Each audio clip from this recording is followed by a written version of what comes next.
नमस्कार दोस्तों, स्वागत है आपका जीके लाइव पाठशाला में। जैसा आपको पता है एसएससी जीडी की एग्ज़ाम डेट आ चुकी है, जो कि आपके 10 जनवरी से होने वाले हैं। इसको ध्यान में रखते हुए हम लोग इतिहास का पोर्शन देख रहे थे, अंकित भाटी सर की बुक, लेकिन आज से हम लोग सारे सब्जेक्ट को कवर करेंगे। तो आज इस इतिहास को जितने क्वेश्चन हो चुके हैं उसे स्किप करके आज हम भूगोल शुरू करेंगे। इससे डेली हर सब्जेक्ट का एक एक लेक्चर आएगा। तो इतिहास को आज हम यहीं पर रोकते हैं, इसके बाद आज हम भूगोल से क्वेश्चन देखेंगे।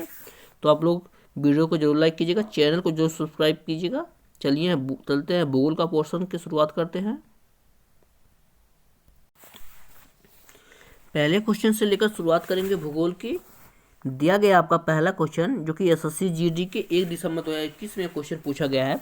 उकाई बांध किस नदी पर स्थित है? तो उकाई बांध की बात की जाए तो यह आपकी ताप्ती नदी पर है। ऑप्शन यहाँ से ए सही हो जाएगा पहले नंबर क्वेश्चन का।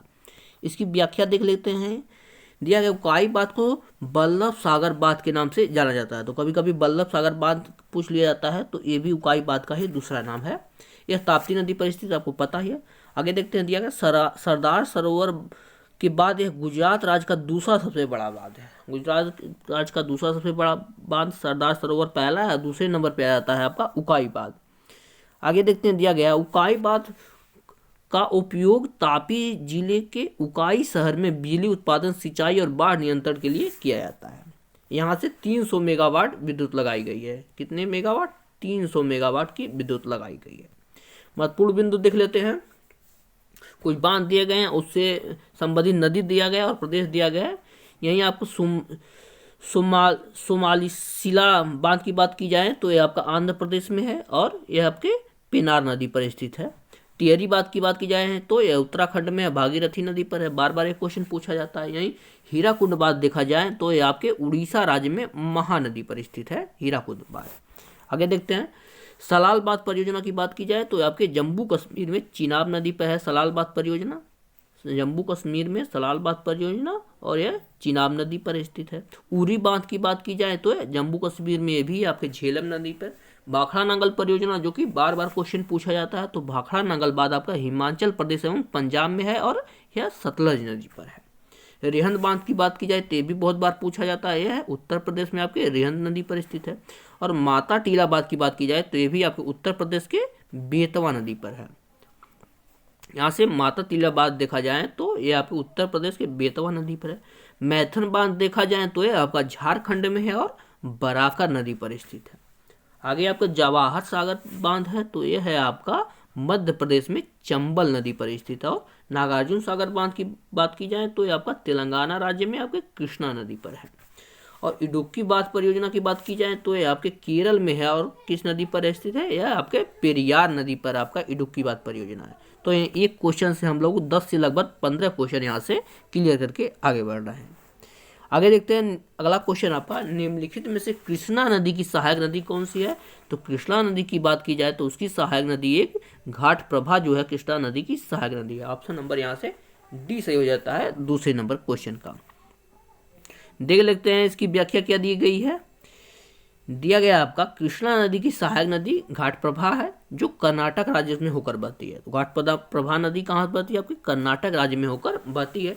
घाट प्रभा नदी का उद्गम सिंधुदुर्ग जिले के आम्बोली में हुआ है। कौन से? सिंधुदुर्ग जिले के आपके आम्बोली में हुआ है। महाराष्ट्र में इस नदी का नाम हिरण्यकेशी नदी है। आपकी जो है घाट प्रभा नदी है उसका नाम आपका महाराष्ट्र में क्या हो जाता है? हिरण्यकेशी नदी हो जाता है, जो कि कर्नाटक के हिडकल बांध के बाद घाट प्रभा के नाम से जाना जाता है। ये आपका हो जाता है। और यहाँ से महत्वपूर्ण बिंदु दे देते हैं। सहायक कुछ नदियाँ और उसकी सहायक नदियाँ दी गई। ये भी क्वेश्चन बहुत ज़्यादा पूछा जाता है। यहाँ से हम लोग लगभग 20 क्वेश्चन क्लियर करके आगे बढ़ेंगे। देखेंगे क्या दिया है। ये गंगा नदी की बात की जाए तो इसकी सहायक नदियों में आती है आपकी गोमती नदी आ जाती है, फिर घाघरा आ जाती है, गंडक आ जाती है, कोसी नदी आ जाती है, यमुना और सोन नदियाँ जो है ये आपके गंगा की सहायक नदियाँ हो जाती हैं। यहीं यमुना की बात की जाए तो इसकी सहायक नदी में चंबल नदी आ जाती है, सिंध आती है, केन आती है, बेतवा आती है, हिंडन आती है और टोंस नदी, ये सब आपकी यमुना की सहायक नदियाँ हैं। यहीं कृष्णा नदी की बात की जाए तो इसकी सहायक नदियों में आपके घाट प्रभा हो गया, तुंगभद्रा हो गया, वेदावली हो गई, कोयना हो गया और माल प्रभा हो गया, माला प्रभा हो गया। इसमें से आपको कोयना नदी और तुंगभद्रा नदी बार बार क्वेश्चन पूछा जाता है, इस बात को ध्यान रखिएगा। कावेरी नदी की बात की जाए तो इसकी सहायक नदियों में आपके हेमावती आती है, भवानी नदी आती है, काबिनी नदी आती है और अकीवात नदी आती है। इसमें से आपका बार बार हेमावती नदी पूछा जाता है कि हेमावती नदी किस नदी की सहायक नदी है, तो आप लोग आंसर लगाएंगे कावेरी नदी की। आगे आपका नर्मदा नदी की बात की जाए तो नर्मदा नदी की सहायक नदियों में आपके अमरावती सबसे बड़ी नदी आती है, उसके बाद आपकी भूखी नदी आती है, फिर आपकी तवा नदी आती है। तवा परियोजना बार बार आपके क्वेश्चन में पूछा जाता है। और उसके बाद दामोदर नदी आ जाता है। दामोदर नदी की सहायक नदी आपकी बराकर नदी है और कान्होर नदी है, जिसमें से अब बराकर बार बार पूछा जाता है। चंबल नदी की बात की जाए तो इसकी सहायक नदियों में आपके बनास नदी आ जाती है, शिप्रा आती है, पार्वती नदी आती है और मेज नदी आ जाती है। ये आपकी चंबल की सहायक नदी होती है। तो देखिए आप लोग एक क्वेश्चन से लेकर 10 से 15 क्वेश्चन आप लोग सॉल्व कर रहे हैं। इस बुक की खास बात यही है। अगला क्वेश्चन देखते हैं। दिया गया आपका गर्म महासागरीय धाराएं के निकट उत्पन्न होती है और ध्रुवों की ओर गतिमान होती है। तो किसके निकट उत्पन्न होती है, तो ये आपके भूमध्य रेखा के निकट उत्पन्न होती है। ऑप्शन नंबर यहाँ से सी से हो जाएगा, भूमध्य रेखा के निकट उत्पन्न होती है, क्योंकि एसएससी जीडी के 1 दिसंबर 2021 को एक क्वेश्चन पूछा गया है। व्याख्या देख लेते हैं इसकी। दिया गया आपका गर्म महासागरीय धाराएं निम्न अक्षांशों से उच्च अक्षांशों की तक गमन करती है, यानी गर्म जो धाराएं होती हैं वह कहाँ से निम्न अक्षांशों से उठती हैं और उच्च स्थानांतरों की तरफ प्रस्थान करती हैं, एवं इन जलधाराओं का तापमान मार्ग में आने वाले जल के तापमान से अधिक होता है। यह भूमध्य रेखा पर उत्पन्न होती है। यहाँ से क्लियर होता है। प्रमुख धाराएं देख लेते हैं और कौन सी किस प्रकार की धारा है, क्वेश्चन पूछा जाता है। जैसे दे देगी आपकी ब्राजील की धारा किस प्रकार की धारा है, केनरी की धारा किस प्रकार की धारा है, इससे पूछा जाता है। तो इसे देख लेते हैं। आपका अटलांटिक सागर की कुछ धाराएं दी गई हैं, जैसे खाड़ी की उत्तर स्ट्रीम जो है ये आपकी गर्म जल धारा है। ब्राजील की धारा की बात की जाए तो ये भी एक गर्म जल धारा है। केनरी की धारा की बात की जाए तो ये ठंडी जल धारा है। लेब्राडोर की धारा की बात की जाए तो ये एक ठंडी जल धारा है। और आप लोग ध्यान रखिएगा AIMP है, इंपॉर्टेंट क्वेश्चन है। कौन? लेब्राडोर की धारा, ये सबसे ज्यादा पूछा जाता है। फिर आगे देखते हैं ग्रीनलैंड की धारा, ये भी एक ठंडी जल धारा है। ग्रीनलैंड की धारा एक ठंडी जल धारा है। और फॉकलैंड की धारा जो है ये भी एक ठंडी जल धारा है। अब उसके बाद प्रशांत महासागर की कुछ धाराएं देख लेते हैं कौन कौन सी हैं। आपके आ जाता है अलास्का की धारा। अलास्का की धारा पूछा जाता है तो ये गर्म जल धारा है। क्यूरोसियो की धारा, तो यह है आपका एक गर्म जल धारा है। यहाँ से ये भी आपका क्लियर हो जाता है। आगे आपका उत्तरी प्रशांत महासागर जो है इसकी जलधारा जो है ये भी एक गर्म जलधारा है। पूर्व ऑस्ट्रेलियाई धारा जो है ये भी एक गर्म जलधारा है। और हम्बोल्ट की धारा एक ठंडी जलधारा है। हम्बोल्ट की धारा भी बार बार पूछा जाता है, इसे भी इंपॉर्टेंट में रखिएगा। हम्बोल्ट की धारा एक ठंडी जलधारा है। आगे आता है आपका क्यूराइल की धारा, ये भी एक ठंडी जलधारा है। यहाँ से भी आपका क्लियर हो जाता है। आगे देखते हैं नेक्स्ट क्वेश्चन क्या दिया गया है। दिया है आपका भारत के कितने राज्यों की सीमा सिक्किम से जोड़ती है। तो आपके जो भी राज्य हैं उनकी सीमाएं और उससे मिलने वाली सीमाएं को आप लोग याद रखिएगा, जो कि 2 प्रदेश एक साथ जोड़ते हैं या एक देश दूसरे देश से जोड़ता है, इसको आप लोग ध्यान रखिएगा। दिया गया आपका भारत के कितने राज्य की सीमाएं आपकी सिक्किम से जोड़ती हैं, तो भारत की एक राज्य की सीमा सिक्किम से जोड़ती है। ऑप्शन नंबर यहाँ से ए सही हो जाएगा चौथे नंबर क्वेश्चन का। व्याख्या में पूरा क्लियर हो जाता है। देखते हैं क्या दिया गया। सिक्किम को 22वें राज्य के रूप में 16 मई 1975 को भारत का राज्य बनाया गया था। देखिए क्वेश्चन यहाँ से संविधान से क्लियर हो जाता है। सिक्किम भारत का कौन सा राज्य है? आपका 22वां राज्य है। और यह कब शामिल हुआ था? 16 मई 1975 को भारत में शामिल हुआ था। आगे देखते हैं। भारत में जनसंख्या की दृष्टि से सबसे छोटा और क्षेत्रफल की दृष्टि से गोवा के बाद दूसरा सबसे छोटा राज्य है। यही जनसंख्या की बात की जाए तो जनसंख्या की दृष्टि से सबसे छोटा राज्य आपका सिक्किम ही है। जनसंख्या में सबसे छोटा राज्य सिक्किम है। और क्षेत्रफल की बात की जाए तो क्षेत्रफल में सबसे छोटा राज्य आपका गोवा हो जाता है और दूसरे नंबर पे जो आता है वो आपका सिक्किम ही आता है। इस बात को ध्यान रखिएगा। आगे दिया है भारत में एकमात्र राज्य पश्चिम बंगाल है जिसकी सीमा सिक्किम के साथ मिलती है। तो सिक्किम की सीमाएं किससे मिलती है? पश्चिम बंगाल के साथ सिक्किम की सीमाएं साझा करती है। यहाँ से आपका क्लियर हो जाता है। महत्वपूर्ण बिंदु देख लेते हैं। देखिए 10 से 15 क्वेश्चन इसमें होता है। दिया गया आपका अंतर्राष्ट्रीय सीमाओं पर भारतीय राज्यों की सूची जो दिया गया है। यही अफगानिस्तान की पहले बात की जाए तो इसकी सीमा किससे मिलती है? जम्मू और कश्मीर से मिलती है आपकी अफगानिस्तान की सीमा। यहाँ से क्लियर हो जाता है। भूटान की बात की जाए तो भूटान की सीमा कहाँ कहाँ से मिलती है? आपका पश्चिम बंगाल से मिलती है। यानी भारत की सीमा भूटान के कौन कौन से राज्यों से मिलती है? पश्चिम बंगाल से मिलती है, सिक्किम से मिलती है, अरुणाचल प्रदेश से मिलती है और असम के साथ मिलती है भूटान। यानी भारत इतने राज्यों के साथ भूटान का सीमा साझा करता है। और बांग्लादेश से बात की जाए तो भारत के कितने राज्य मिलते हैं? तो पहले नंबर पर आ जाता है पश्चिम बंगाल, दूसरे नंबर पर मिजोरम आ जाता है, फिर मेघालय होता है, फिर त्रिपुरा आता है और अंत में आपका असम आ जाता है। इन सब की सीमाएं बांग्लादेश के साथ मिलती हैं। ये चीन की बात की जाए तो चीन के से भारत की कौन कौन सीमाएं मिलती हैं? पहले नंबर पर आ जाता है जम्मू कश्मीर, दूसरे नंबर पर हिमाचल प्रदेश, फिर उत्तराखंड आता है, फिर सिक्किम आता है और अंत में आपका अरुणाचल प्रदेश आ जाता है। इतनी सीमाएं आपके चीन के साथ मिलती हैं। यही म्यांमार को देखा जाए तो म्यांमार के साथ भारत का अरुणाचल प्रदेश सीमा बनाता है, नागालैंड बनाता है, मणिपुर बनाता है और मिजोरम बनाता है आपका म्यांमार के साथ सीमा।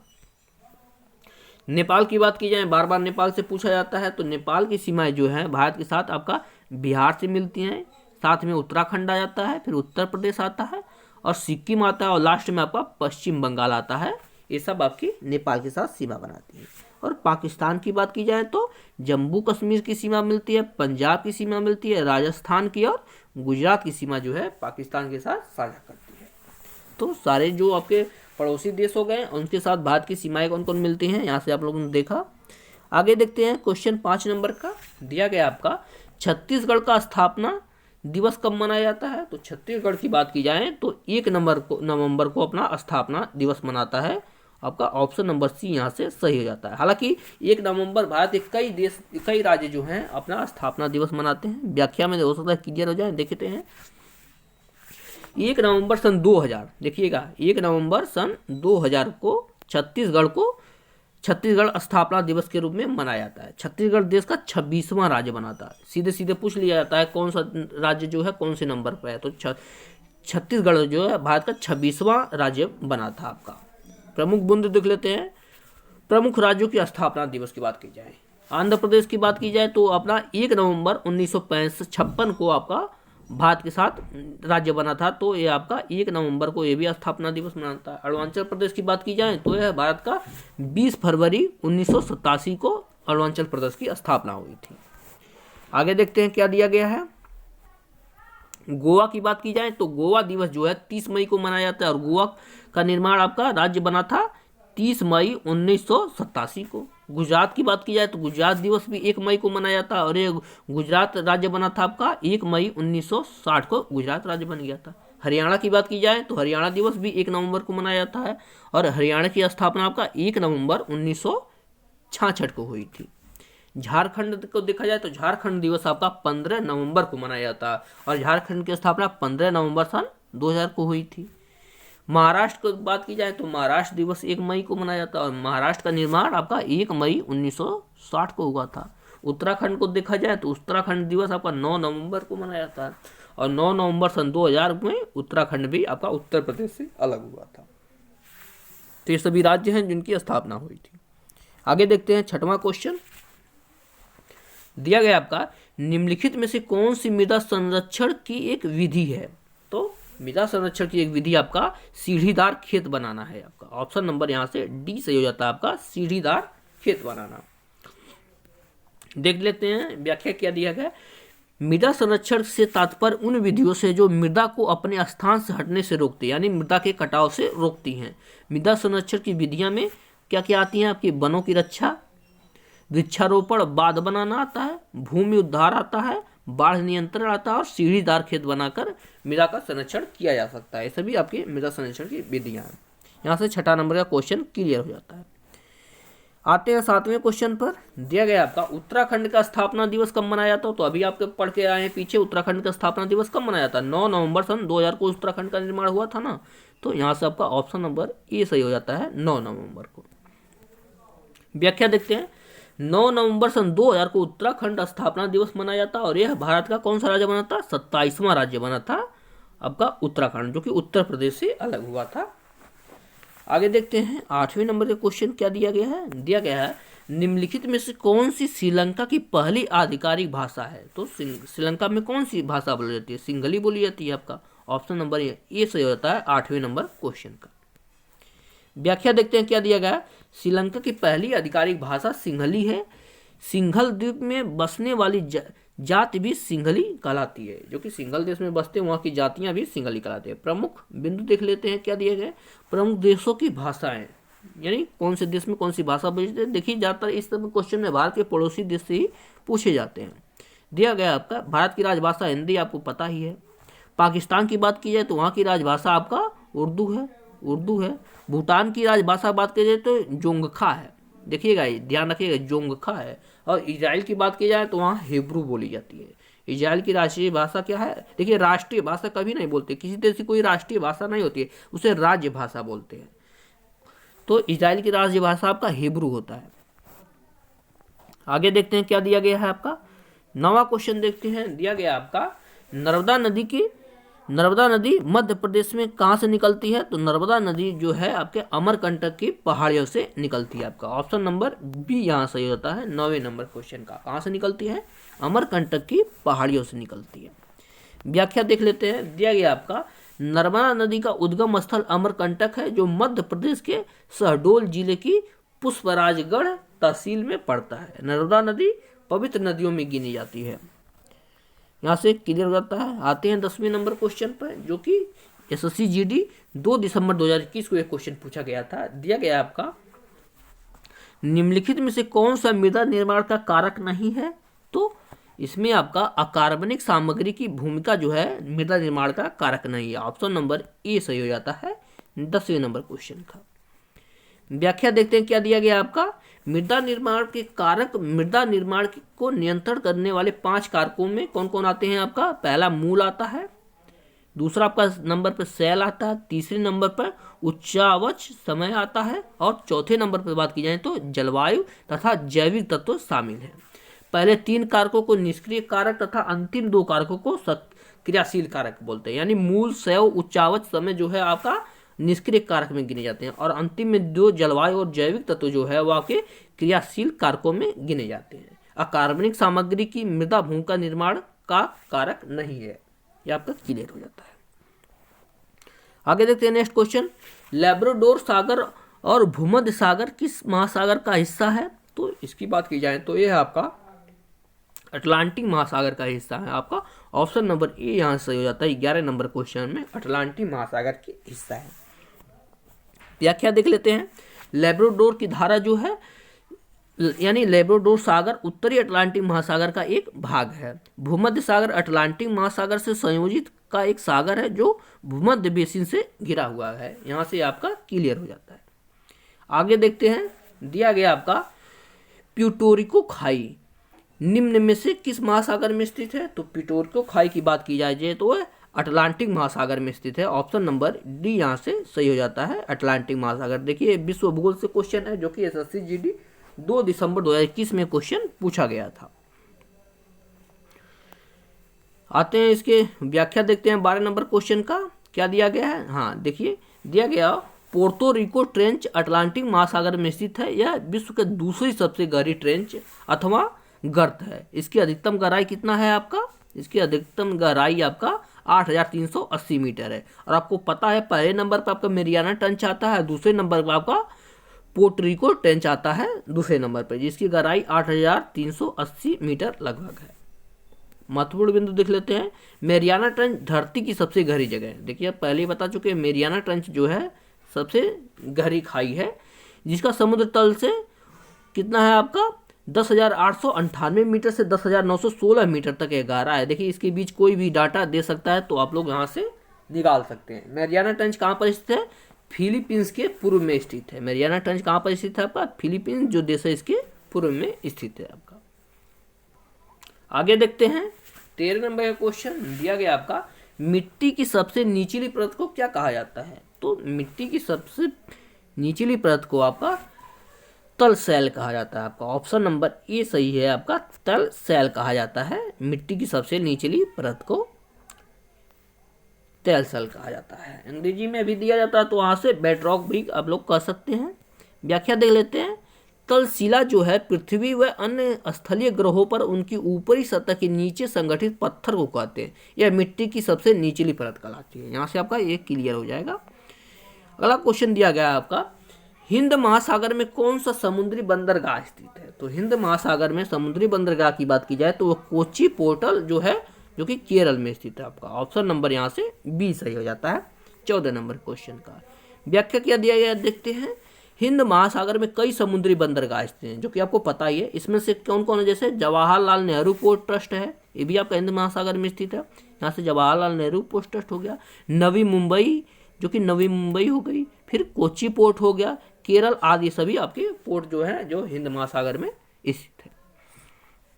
अगला क्वेश्चन देखते हैं, दिया गया आपका तमिलनाडु, आंध्र प्रदेश और केरल में पाई जाने वाली किस प्रकार की मिट्टी काजू जैसी फसलों की सबसे उपयुक्त है? तो बात किया जाए, सीधे सीधे पूछा गया कि काजू उगाने के लिए कौन सी मिट्टी सबसे उपयुक्त होती है? तो ये आपका लाल लेटराइट मिट्टी होती है। आपका ऑप्शन नंबर ए सही हो जाता है 15 नंबर क्वेश्चन का, लाल लेटराइट मिट्टी। व्याख्या देख लेते हैं। दिया गया आपका काजू की फसल के लिए सबसे उपयुक्त मिट्टी लाल लेटराइट मिट्टी है। इसकी खेती कहाँ कहाँ पर जो होती है? जैसे केरल हो गया, आपका आंध्र प्रदेश हो गया, तमिलनाडु हो गया, आदि राज्यों में की जाती है काजू की खेती। 16 नंबर क्वेश्चन पे आते हैं। दिया गया आपका निम्नलिखित में से कौन सा ऊर्जा का एक पारंपरिक स्रोत है? तो देखते हैं क्या दिया गया ऑप्शन में। तो ऊर्जा का पारंपरिक स्रोत की बात की जाए तो कोयला जो है एक ऊर्जा का पारंपरिक स्रोत है, कोयला आपका। यहाँ से व्याख्या में भी वही दिया गया है। आगे देखते हैं 17 नंबर का क्वेश्चन क्या दिया गया है। दिया है आपका नहर की एक जलग्रीवा यानी चैनल जिसे बोलते हैं, जहां पानी को बलपूर्वक उत्थान द्वारा भूमि के ढलान के विपरीत दिशा में प्रवाहित किया जाता है, कहलाती है। तो इसे क्या बोलते हैं? वही सेम क्वेश्चन दिया गया है थोड़ा घुमा के। इसे बोलते हैं उत्थापन प्रणाली बोलते हैं। आपका ऑप्शन नंबर बी सही है। आपका 3 दिसंबर 2021 को क्वेश्चन आया था। व्याख्या देखते हैं।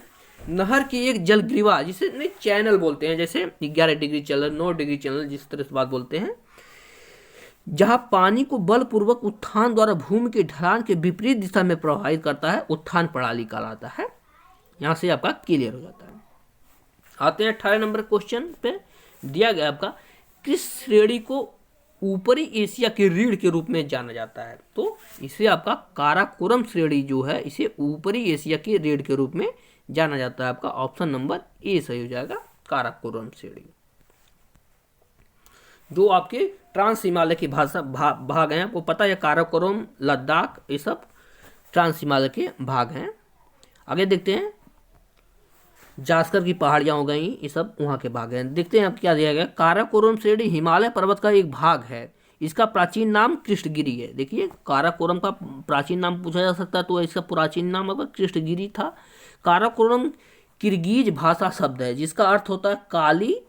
काराकोरम किस भाषा का शब्द है? किर्गिज भाषा का शब्द है जिसका अर्थ है काली भुरभुरी मिट्टी। काली भुरभुरी मिट्टी है। इसका विस्तार भारत, पाकिस्तान तथा चीन में है। इसे उच्च एशिया की रीढ़ भी कहा जाता है। आगे देखते हैं महत्वपूर्ण बिंदु क्या दिया है। लद्दाख श्रेणी की बात की जाए तो जम्मू कश्मीर में स्थित, देखिए कुछ श्रेणियां दी गई हैं। लद्दाख श्रेणी जो है जम्मू कश्मीर में है। जास्कर श्रेणी जो है ये भी जम्मू कश्मीर है। पीर पंजाल श्रेणी ये भी जम्मू कश्मीर में है। देखिए 3 श्रेणियां लगातार है, काराकोरम, लद्दाख, जास्कर, जो तीनों श्रेणियां हैं ऊपर से नीचे की तरफ, ये तीनों की तीनों जम्मू कश्मीर में। यहीं पर पीर पंजाल की बात की जाए तो ये भी आपकी जम्मू कश्मीर में है। आगे कामेत पर्वत है जो वो आपका उत्तराखंड में, ये भी बार बार पूछा जाता है, इस बात को आप लोग ध्यान रखिएगा। कामेत पर्वत बार बार पूछा जाता है उत्तराखंड में। धौलागिरी पर्वत की बात की जाए तो आपका हिमाचल प्रदेश में है। धौलागिरी पर्वत हिमाचल प्रदेश में। गुरु शिखर की बात की जाए तो आपका राजस्थान में है। और नागा पहाड़ की बात की जाए तो यह नागालैंड में, नाम से यहाँ से क्लियर कर लेंगे आप लोग। नागा पहाड़ियाँ आपका नागालैंड में। अरावली पर्वत श्रेणी की बात की जाए तो आपका गुजरात में स्थित है। और माउंट आबू की बात की जाए तो यह राजस्थान में स्थित है। माउंट आबू से कई नदियाँ भी निकलती हैं। सतपुड़ा पर्वत श्रेणी की बात की जाए तो ये आपका मध्य प्रदेश में है। और अजंता की गुफाएं आपको पता ही है, अजंता की गुफाएं, एलोरा की गुफाएं सब महाराष्ट्र में स्थित हैं। यहाँ से आपका सही हो जाता है।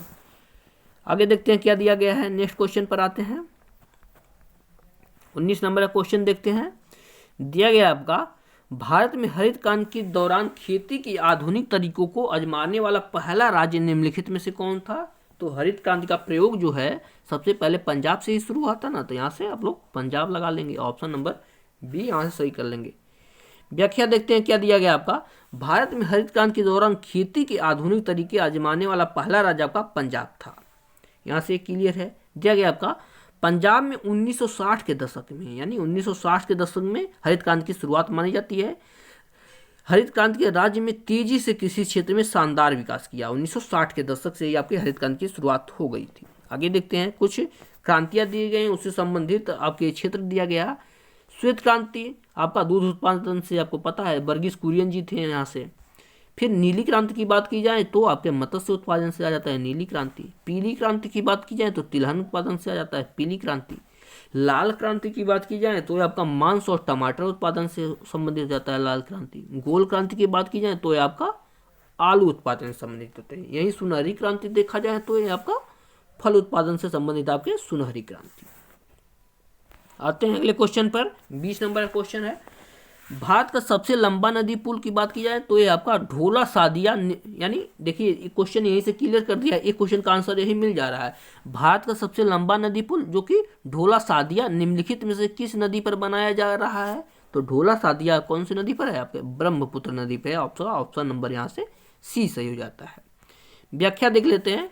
भूपेन हजारिका सेतु, देखिए इसका एक नाम क्या है? भूपेन हजारिका सेतु, ढोला सादिया का भूपेन हजारिका सेतु या ढोला सादिया पुल भारत का सबसे लंबा पुल है, जिसका उद्घाटन 26 मई 2017 को प्रधानमंत्री द्वारा किया गया था। किसके द्वारा? 26 मई 2017 को प्रधानमंत्री श्री नरेंद्र मोदी के द्वारा किया गया। यह 9.15 किलोमीटर का यानी 5.69 मील है आपका, इसकी लंबाई है। लंबा सेतु लोहित नदी पर बना है। ढोला सादिया पुल जो है किस नदी पर है? आपका लोहित नदी पर बनाया गया है, जो कि ब्रह्मपुत्र नदी की एक उपनदी है, यानी ब्रह्मपुत्र नदी की सहायक नदी है। आगे देखते हैं। इसका एक छोर अरुणाचल प्रदेश को के ढोला कस्बे को, इसीलिए इसका नाम ढोला सादिया पड़ा है, क्योंकि इसका एक छोर जो है अरुणाचल प्रदेश के ढोला कस्बे को और दूसरा छोर है असम के तिनसुकिया जिले में सदिया कस्बे में स्थित है। तो अभी इसका नाम ढोला सादिया पड़ा है। तो यहाँ से आपके 20 क्वेश्चन तो हम देखे, लेकिन इसके साथ ही साथ हम लोग लगभग 100 से 150 क्वेश्चन सॉल्व कर चुके हैं।